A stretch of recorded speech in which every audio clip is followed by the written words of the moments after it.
Hello, everyone. My name is Abby. Sorry. I'm the young adult assistant at the Twin Lakes Library System, and I use she, her pronouns.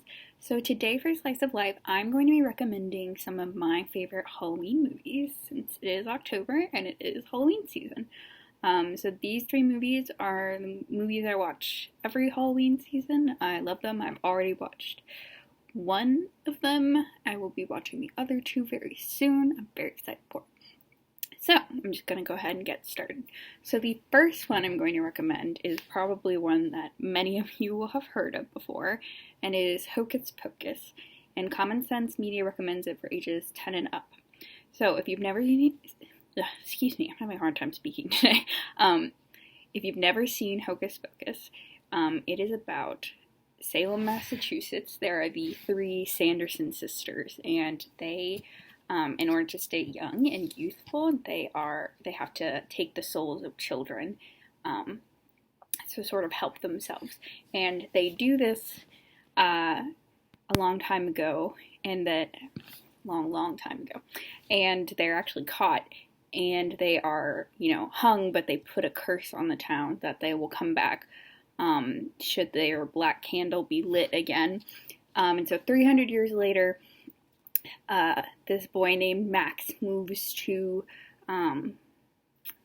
where the Salem, Massachusetts, and he's not very excited. He doesn't really celebrate Halloween like everyone else does, but he is taking his younger sister Danny out trick-or-treating, and they run into a girl from school that Max knows named Allison, who he also has a crush on, and they go to the old Sanderson sisters' house, and Max lights this candle, and the Sanderson sisters come back. And so they sort of have to try to figure out a way to get rid of the Sanderson sisters, and they do that with the help of Thackeray, who is a cat who used to be a boy but was cursed by the Sanderson sisters. And they have to do it, soon, or before they have to do it within the night, because the Sanderson sisters are trying to, stay alive and continue staying alive. If they get a child or the soul of a child before the night is over, they will stay young and beautiful.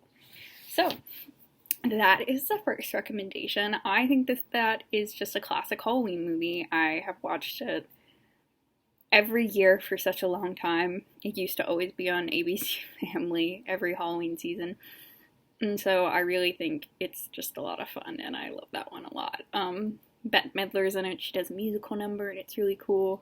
I think it's still funny. It came out in 1993. But the humor still holds up, and everyone's really fun to follow, and you like all the characters, even the bad ones. So that's a fun one always. And the next one I'm going to be recommending is The Corpse Bride, and Common Sense Media also recommends this one for ages 10 and up. And The Corpse Bride is a Tim Burton movie, so it's like a stop motion sort of film, and it is about this man named Victor, and he is in an arranged marriage, or is about to be in an arranged marriage with this woman named Victoria. And their parents are doing this because, they want money, and the other one has money. So the families are supposed to benefit from this. But Victor doesn't really know if he wants this. He's kind of nervous. It's not really his thing. He's sort of being forced into it. It's not that he doesn't like Victoria. She's very lovely. It's just not what he was expecting. And so he sort of messes up in the middle of them practicing the ceremony, and he goes out into the woods to practice, and he does it perfectly, but he accidentally sticks the ring that he's supposed to be practicing with it on what he thinks is a branch, but is actually the arm of the corpse bride. And she comes alive, and she takes him back to kind of the underworld, or the netherworld, where she lives, so that they can be married.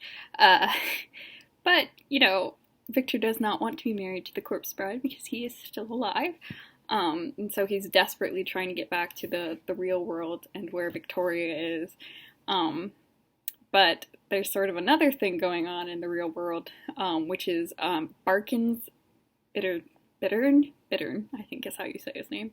And he is interested in marrying Victoria, but he's not like Victor. He's not kind or caring.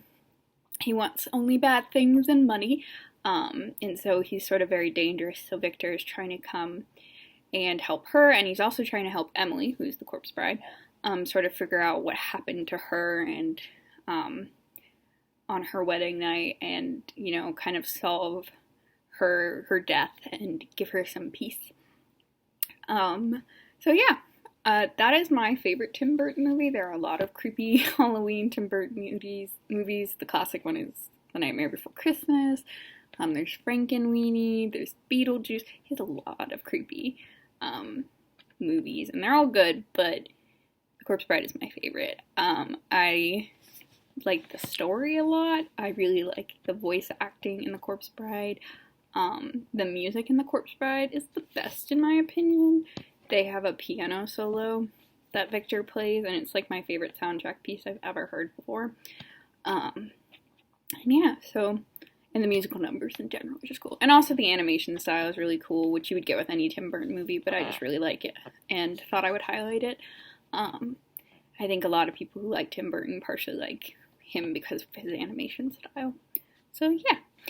And then the third movie, the last movie, is The Addams Family, which Common Sense Media recommends for ages 12 and up. When I say The Addams Family, I do not mean the recently animated Addams Family, which, to be honest, I don't even like the concept of that. I used to watch the original show, which came out in, like, the 1960s, and I used to really like that, and then I, like, saw the movies that I'm talking about, which came out in, like, 1991, and the second one came out in, like, 1993 and 94. So I don't even like the concept of the animated one.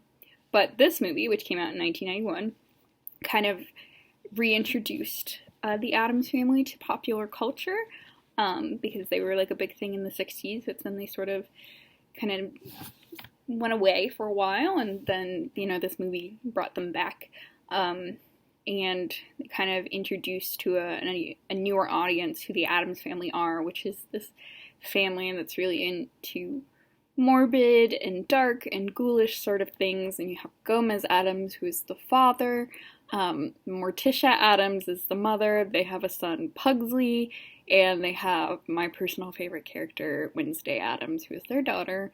She's very spooky. Christina Ricci, who plays her, does a very good job. But they all live together, and it's sort of just following them as a family. They also have Grandmama, who lives with them, or Grandmama, excuse me, who lives with them, and their butler, Lurch. And they have, in this one, they meet Gomez Addams' estranged brother, who is Uncle Fester. He's, you know, kind of lives with them in the original series. But in this movie, they meet him. And once they meet him, they realize that Uncle Fester, like, he comes from a lot of money, and they're not interested in the money. They never would be, but other people are. So they start sort of messing around with the Addams family and trying to steal their fortune and mess with their family and take everything. And so the Addams sort of have to solve things, but they do it in a very Halloween and spooky way. Yeah, so I really like this movie. I think it's a classic. It's a little more mature Halloween movie without being like a horror film, which is nice because I like a good horror film every once in a while, but I also would prefer to not be scared. And I think this is a good one where it kind of is for, you know, older teen audience, but you're still able to watch it with the family. And, you know, the Addams are a really cute family, even though they're kind of, you know, interested in they're a little bit darker in their interest. I still think they're fun, and, you know, they all care about each other and they love each other, so it's kind of fun to watch them, and it's really funny too because of the things that they like and what they're interested in. So yeah, so those are my 3 recommendations, and I hope you all have a great day. Bye-bye.